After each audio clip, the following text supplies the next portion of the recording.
So, how can a parent prepare for an IEP if they want to request their child use AAC in school? Well, typically the way that it works is that you would request an AAC assessment. So that's the first step. If you're like one of your SLPs, either private or in the schools, are like, oh, I think the AAC might be a good option. Going through the formal assessment process is typically part of what happens in a school district. Once you have that request, hopefully you'll have an assessment, and then you'll be able to talk with the assessor, and you'll have an IEP meeting to discuss what you guys kind of landed on as far as a tool, and then going through the process of adding that to the IEP. And that's where I can kind of help guide some of the things that you want to add into the IEP. You want to be thinking about the goals and things like that, but just generally you want to first get an assessment, just because you want to actually formalize AAC into a child's IEP if they are utilizing that to access communication. Yeah, so going off that, getting an assessment, what are three of the most important things parents should ask about or look for within their child's AAC assessment? The first thing is just, making sure that whatever assessment result they get, feels good for them. I think oftentimes parents are just like, I'm just going to refer to the professional who, is a speech language pathologist or an AAC specialist. I'm under the belief that, all students with complex communication needs, despite whatever disability that they present with, should have the opportunity to access AAC. Unfortunately, that's not, a universally accepted belief. There's this other belief that a child needs to qualify. So I feel like that's the first kind of myth, is that kids either qualify for AAC or they don't. If someone has the idea that AAC might be beneficial for a child to learn, language and to learn how to access communication, and then AAC doesn't hurt anyone. It only helps support language development and language growth. And so I feel like that's kind of the first thing to talk about, is that all kids qualify, right? All kids should have access to learning a technology that can help support their communication. And so back to the AAC assessment, if you get an AAC assessment done and there's any type of qualifying language in it, my alarm bells would start going off. Okay, I remember I watched that one video by Undivided saying no, everyone qualifies, right? We just have to support students and believe that with the right supports and instruction that they will learn whatever tool we put in front of them. Now, the specifics of the systems and all those things, assuming that we're talking about robust AAC, then the question becomes what other things? What other things to think about? And that's where, going and trialing different systems can be really helpful. One of the best things to think about is what exposure does your child have to other AAC systems, or what exposure does your child's team have to AAC? So if everyone at the school uses this system, or everyone, all of their behavior therapists know this system, assuming it's a robust language system, let's start there. Let's start with a system that people have familiarity with and can be useful in trying to kind of weed through which robust system. There's tons of systems out there. They're all very similar as far as robust language systems. So, are there some features that some students need? Absolutely. But oftentimes it's between some minute nuance that we're kind of trying to decide. And if we can pick a system that everyone knows, we're just more likely to have success long-term. So that's a huge feature that I think about a lot when I'm thinking about AAC assessment. So those would be my two big recommendations. And then the last one is just, how can we get the whole team on board?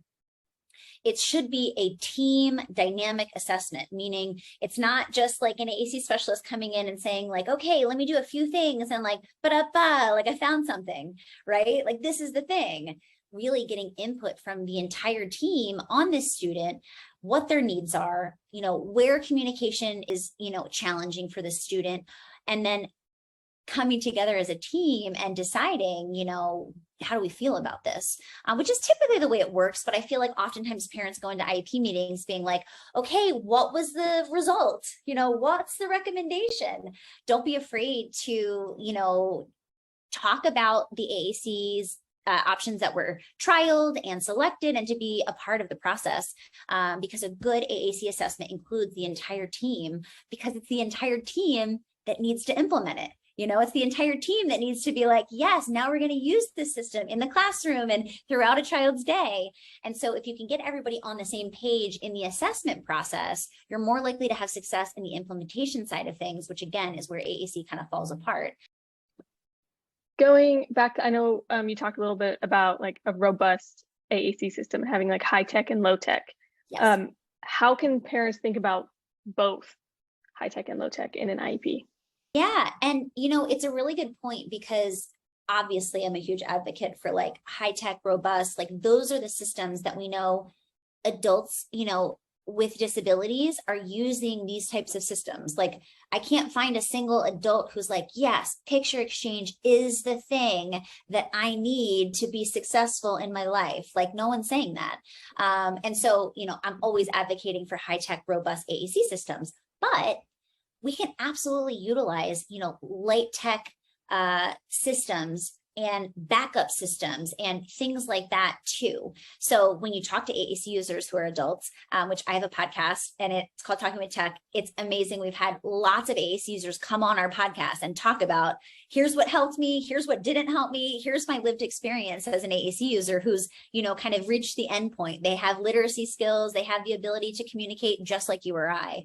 And so, when we're thinking about talking to AAC users, they say like, oh, so for this situation, I use this app, and for this situation, I use this. And sometimes I have a letter board in my car and, all of these different systems. So I think it's important to recognize that we can use lots of AAC systems. We just want to make sure we have some type of robust AAC in place.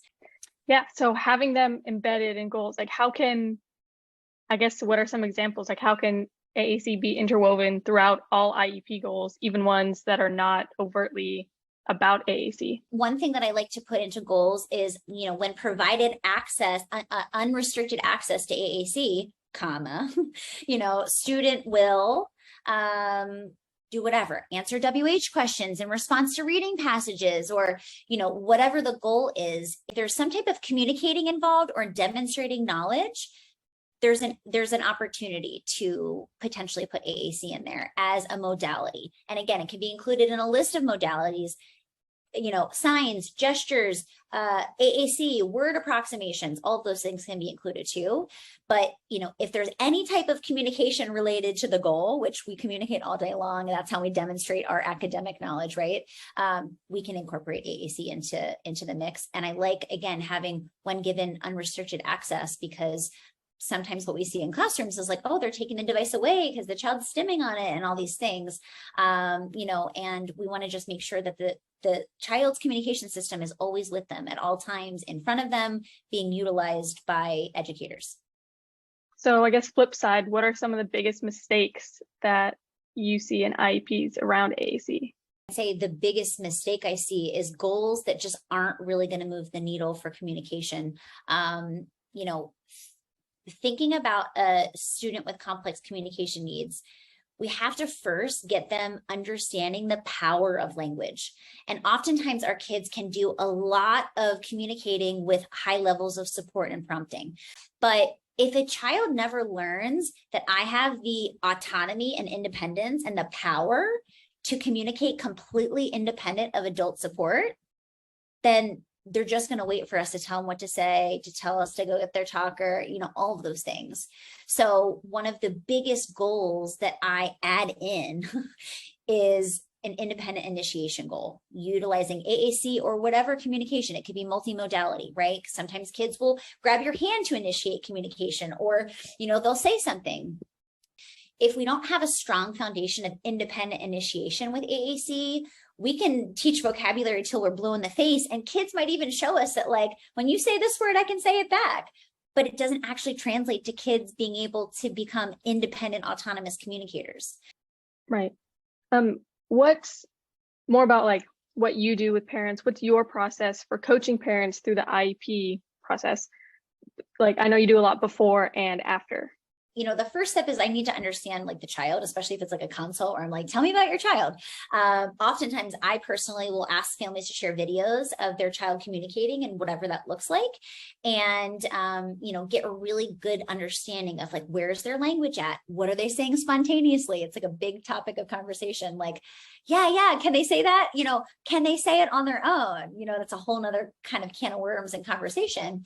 But once I have a good sense, then, I'm looking at the IEP and I'm trying to figure out, like, are we prioritizing the right things here? For many of the kids that I'm, working with and families that I'm working with, they're emergent communicators, meaning they're just starting to learn how to use this AAC system for communication. They're learning how to become independent with it.